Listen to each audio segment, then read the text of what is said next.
4. 복음의 핵심, 하나님의 의. 1장 16절 17절. 사도는 16절에서 말하기를 복음은 하나님의 능력이며 복음에는 하나님의 의가 계시되어 있으며 의인은 그 의로 말미암아 사는 것이라고 말한다. 이러한 간략한 개괄은 단지 사도의 복음적 열정을 표현한 것이 아니라 1장 16절 17절에서 복음의 중요성과 전체 로마서의 주제를 선언하는 것이다. 즉 복음에는 하나님의 의가 나타나서 믿음으로 믿음에 이르게 하나니라고 기록되어 있다. 의인은 믿음으로 살 것이다라는 1장 17절의 말씀은 로마서 신학에 나타난 전체 주제로 이 주제는 복음에 나타난 하나님의 의로 말미암는 의인의 삶으로 총괄할 수 있다.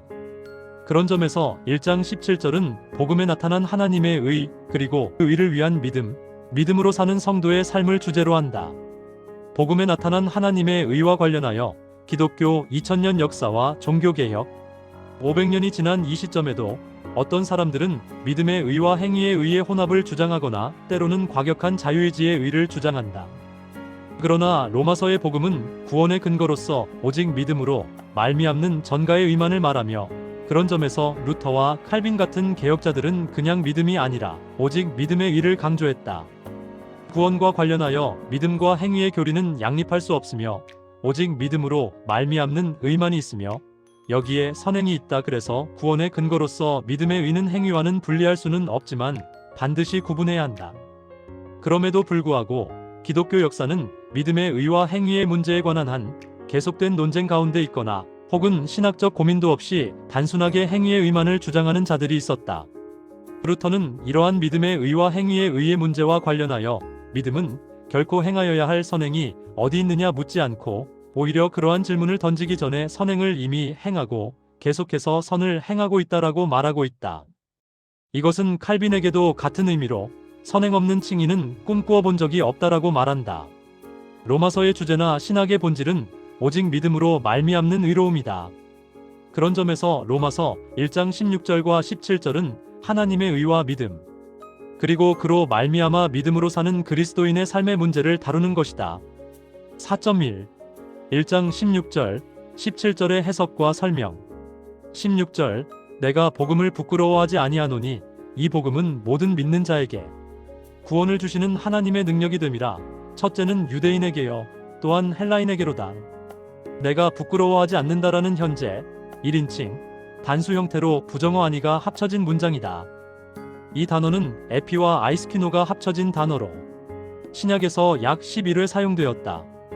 이 단어는 일반적인 의미에서 혹은 신앙 고백적 의미에서 사용된 것으로 당시 시대적 배경에서 예수 그리스도를 고백하는 것은 그리스도를 믿는 신앙에 대한 고백이다. 사도는 본문에서 자신의 신앙 고백이라 할 수 있는 복음을 부끄러워 아니한다라고 분명하게 선언하고 있다. 하나님의 능력은 구원을 이루시는 능력이다. 여기에서 우리는 구원에 왜 능력이 필요한가라고 질문할 수 있다. 왜냐하면 우리의 구원은 영지주의처럼 신비한 지식을 깨닫거나 이방 종교처럼 자신의 수양과 수련을 통하여 얻는 깨달음으로 주어지는 것이 아니기 때문이다. 기독교의 구원은 기본적으로 보이지 않는 악한 세력과의 영적 전쟁을 전제하고 있다. 이것은 윤리적 행위의 문제나 선과 악에 대한 도덕적 차원의 문제가 아니라 인간을 사이에 둔 성령과 사탄의 치열한 영적 전투의 문제이기 때문이다. 거짓과 불의 또한 더 큰 죄의 실상은 결코 사람의 힘이나 능력으로 제거될 수 있는 것이 아니다.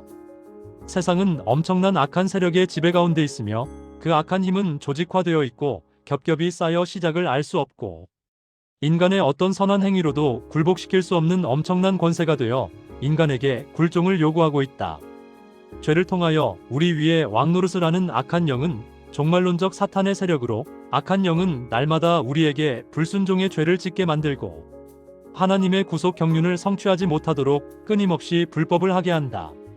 그래서 구원은 자신의 힘이나 능력에 달린 것이 아니라 악한 세력을 제어하고 사단을 이기는 오직 하나님의 능력에 달려있기에 하나님의 능력을 힘입지 않고서는 결코 구원의 은혜를 입을 수 없다. 사도에게 복음은 종말론적인 악한 대적과 싸워 이길 수 있는 하나님의 능력으로 이 능력은 세상의 그 어떤 위협과 두려움, 죽음까지도 이길 수 있도록 한다. 우리는 간혹 구원의 문제가 인간의 사소한 능력이나 인격, 지혜나 지식, 그리고 선행으로 얻을 수 있는 것처럼 착각한다. 그러나 죄로부터 구원은 사람이 가진 모든 힘과 능력을 모두 쏟아붓는다 할지라도 얻을 수 없으며 그것은 단지 자신의 무능과 무력감을 깨닫게 할 뿐이다. 구원은 철저하게 하나님의 능력으로만 가능하다. 여기서 하나님의 능력, 곧 듀나미스는 철저하게 성령의 사역과 결부되어 있으며 이것은 우리에게 어떤 신비한 힘을 제공하므로 우리 자신이 공중 권세 잡은 악한 영과 대적할 수 있도록 슈퍼맨과 같은 사람이 되게 만드는 것을 의미하지 않는다. 성령은 오히려 우리에게 우리 안에서 아바 아버지라 부르짖는 우리와 함께 역사하는 영으로 성령의 능력은 사도가 다메섹의 도상에서 부활하신 그리스도를 만난 것처럼 종말론적으로 과거에 실제했던 역사적 인물을 기억하는 것이 아니라 부활하시고 승천하신 후 하늘 보좌에서 통치하시는 그리고 현재하시는 그리스도로 만나게 하는 능력이다. 더 나아가 성령은 능력으로 역사적 그리스도의 죽음과 부활을 현재 여기에 적용함으로 그리스도가 죽음을 이긴 것처럼 우리로 하여금 죽음을 이기는 산신앙이 되도록 한다.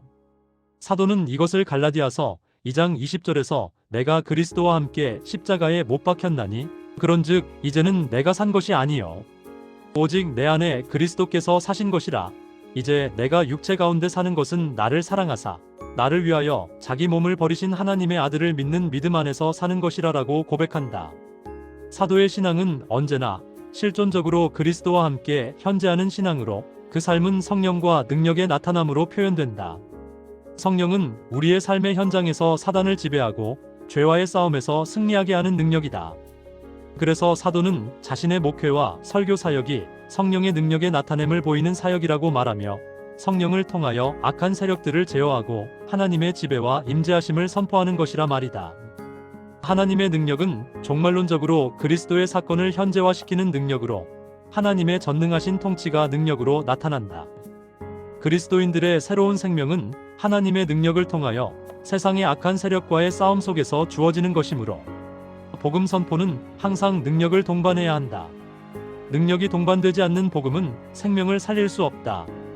복음은 곧 우리를 위해 죽은 그리스도의 십자가 사건 속에 있고 십자가 사건이 있는 곳에 능력은 복음으로 선포된다. 따라서 설교는 성경의 이론적 이야기를 전달하는 것이 아니라 복음, 그리스도의 십자가 사건을 종말론적으로 현재의 사건으로 역사하도록 만드는 사역이다. 하나님의 능력은 종들이 선포하는 말씀의 능력으로 나타나기에 선포하는 계시의 말씀은 하나님의 능력을 나타낸다. 다시 말해 하나님의 계시가 나타나는 곳에 하나님의 능력이 발현된다. 계시가 선포되는 곳에 능력이 나타나는 것이며 능력이 나타나지 않는 것은 복음이 선포되지 않는 것이다.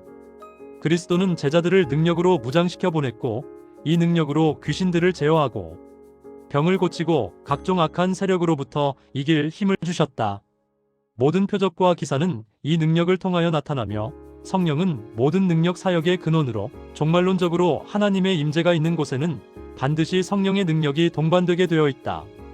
반대로 성령의 능력이 있는 곳은 반드시 하나님의 임재가 선포되는 곳으로 하나님의 임재는 하나님의 살아계심을 증거한다. 마지막으로 능력은 종말론적 교회 공동체의 능력으로 그리스도의 몸으로서 교회를 세워나간다. 종말론적으로 그리스도와의 연합이 없는 교회는 교회가 아니다. 교회는 성령의 역사 속에 그리스도가 살아계신 곳이다.